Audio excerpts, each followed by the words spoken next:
جانوروں کا مقصد کیا ہے اس دنیا میں؟ Eat sleep and reproduce. جو مسلمان بھی صرف یہ کرے، جو کلمہ پڑھتا ہو ایٹ سلیپ اینڈ ریپروڈیوس، وہ اس کے اور جانوروں میں کیا فرق ہے پھر؟ قرآن میں اللہ تعالیٰ کہتا ہے اولئک کالانعام، وہ جانوروں کی طرح ہیں، بل ہم اضل، زیادہ بدتر ہیں جانوروں سے. کیوں؟ کیونکہ جانور تو یہ کام کر رہے ہیں because they don't have conscious mind and will power. ان کے پاس وہ ول پاور بھی تھی، پھر بھی یہ بھی جانوروں میں کام کرنا شروع ہو گئے، صرف عیاشی کرنا. صبح نکلیں، سنوکر کھیل رہے ہیں، گیمنگ کر رہے ہیں، کھا پی رہے ہیں، رات کو گھر آ کے کوئی ویژن نہیں ہے، کوئی مقصد ہی نہیں ہے کہ میں اس دنیا میں آیا کیوں ہوں، مجھے اللہ نے بھیجا کیوں ہے، میں نے کرنا کیا ہے. تدر بٹیر کی طرح زندگی گزار کے چلے گئے. نہ ایسے کبھی نہ جینا. And he never spoke about strategy. His strategy was culture. Culture اچھا کریٹ کیا. میں آپ کو ایک مثال دیتا ہوں کہ imagine if you are stuck on an island. ایک شخص آپ کو کہتا ہے کہ اوکے آپ لکڑیاں لے کے آؤ، آپ درخت سے جو ہے نا پتے یا ان کی ٹہنیاں توڑو جہاں سے ہم رسی بنا سکیں. آپ ایک کام کرو، آگ جلاؤ، آپ کچھ شکار تک ہم کھانا کھائیں جب تک شپ بن رہی ہے. تو یہ زیادہ انسپائرنگ ہے اسٹریٹجی کے بارے میں بات کرنا، یا یہ انسپائرنگ ہے کہ guys our families are waiting for us at home, we have to go back to our families, we can't die here, we will fight until we die, let's do it. which is more inspiring? Second, why? Because second person is talking about vision and the first is talking about strategy. So culture eats strategy in breakfast every single day. تو اپنے around ایک اچھا culture produce کریں. Why youth club is successful? الحمدللہ اللہ کے فضل سے.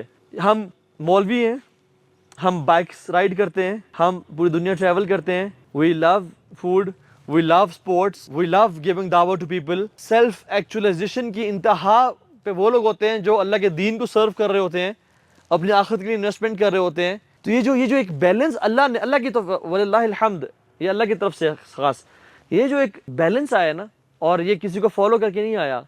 جب میں چینج ہو رہا تھا نا، I couldn't identify any person کہ میں کہوں میں اس کی طرح بننا ہے، بیکاز دیر واز نو بڈی جو مولوی اور یو بوائے کے بیچ کا بندہ ہو. یا مولوی تھے یا گناہگار لوگ تھے جو کہ گناہوں میں بیچ ہو گئی، ہمیں میٹیریل ملتا ہی نہیں تھا. نو پیپل ہیو، کیونکہ ہم نے کسی کو فالو نہیں کیا، ہم نے الحمدللہ کہ کوئی کسی ٹرینڈ کو فالو نہیں کیا. ایک اللہ کے فضل سے جو شریعت کی باؤنڈری میں تھے. یاد رکھو شریعت کی باؤنڈری کبھی کراس نہیں کرنی لوگوں کو انسپائر کرنے کے لیے. اللہ بھی ناراض ہوگا، لوگ بھی ناراض ہو جائیں گے. ٹھیک ہو گیا؟ باؤنڈری میں رہتے ہوئے. میں آپ کو مثال دوں، بیٹل آف خندق ہو رہی ہے، صحابہ کیا کھود رہے تھے؟ ٹرینچ، خندق کھود رہے تھے، پیڑ پتھر بندے ہوئے ہیں، مورال ڈاؤن ہے بہت، لیکن ان کا ایمان دیکھے سبحان اللہ. کھود رہے ہیں، اور اللہ کے نبی صلی اللہ علیہ وسلم بیٹھے ہوئے انسٹرکشن دے رہے کہ یہ کرو وہ کرو وہ کرو، خود بیچ میں انوالو ہو رہے ہیں. ایک چٹان آ گئی، ایک راک آ گیا خندق کھودتے ہوئے، تو صحابہ مار رہے ہیں اس کو. بڑے بڑے دلیر صحابہ تھے یار، پاورفل تھے. لیکن جب کوئی کام نہ تھا نا، پھر کس کو بلاتے تھے؟ اپنے لیڈر کو، محمد کو بلایا صلی اللہ علیہ وسلم. یا رسول اللہ یہ نہیں ٹوٹ رہی. آپ نے کیا کیا؟ زور سے کلہاڑی ماری اور چنگاری نکلی، اور آپ نے کہا روم فتح ہو گیا. اے صحابہ خوش ہو جاؤ، روم تمہارے قدموں میں ہے. دوبارہ وہ تلوار ماری اور کہا پرشیا فتح ہو گیا. دوبارہ تلوار ماری اور کہا شام فتح، فتحت ابواب الشام، فتحت ابواب الروم. ویژن کی بات کی کہ میرے صحابہ تم جو ابھی دیکھ رہے ہو نا کہ پیٹ پتھر بندے ہوئے ہیں اور پوری عرب مل کے تمہیں کھانا چاہ رہا ہے، مارنا چاہ رہا ہے، اور تمہارے پاس تمہارے اپنے یعنی جو الائنسز تھے، جو جوز تھے جن سے پہلے ٹریٹی ہوئی بھی تھی، وہ تمہارے خلاف ہو گئے ہیں. ہنالک ابتلی المؤمنون وزلزلوا زلزالا شدیدا، شدید اللہ نے ہلایا. اور کیا حالت تھی وہ؟ وَإِذْ جَاءُوكُم مِّن فَوْقِكُمْ وَمِنْ أَسْفَلَ مِنْكُمْ وَإِذَا زَاغَتِ الْأَبْصَارُ وَبَلَغَتِ الْقُلُوبُ الْحَنَاجِرَ.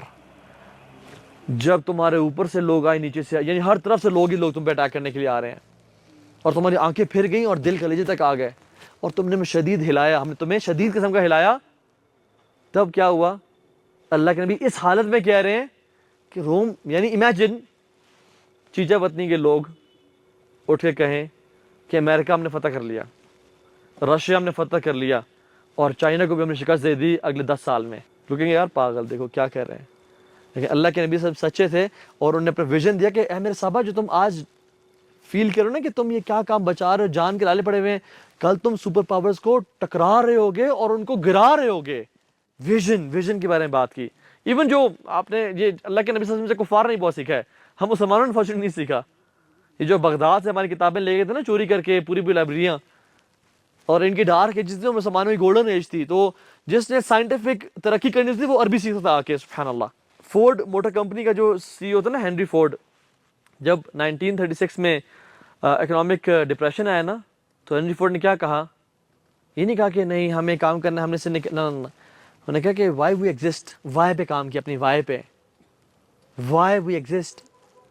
اور کہا کہ Ford helps a father meet his child, Ford help a lover meet his beloved, Ford is used to combine people, talk about vision. اور پھر لوگ اتنے موٹیویٹ ہے کہ انہوں نے ڈپریشن, اس اکنامک ڈپریشن سے, اس مشکل حالات سے فورڈ کو نکال لیا. سو ویژن پہ فوکس رکھیں. جب بھی زندگی مشکل پریشانی ہے نا, نو یور ویژن, کہ میں اس دنیا میں آیا ہوا کیوں, میرا مقصد کیا ہے. میرا ایک بڑا مقصد ہے جو مجھے اللہ کو راضی کرنا ہے, عبادت کر کے بھی, لوگوں کی مدد کام کر کے بھی. واٹ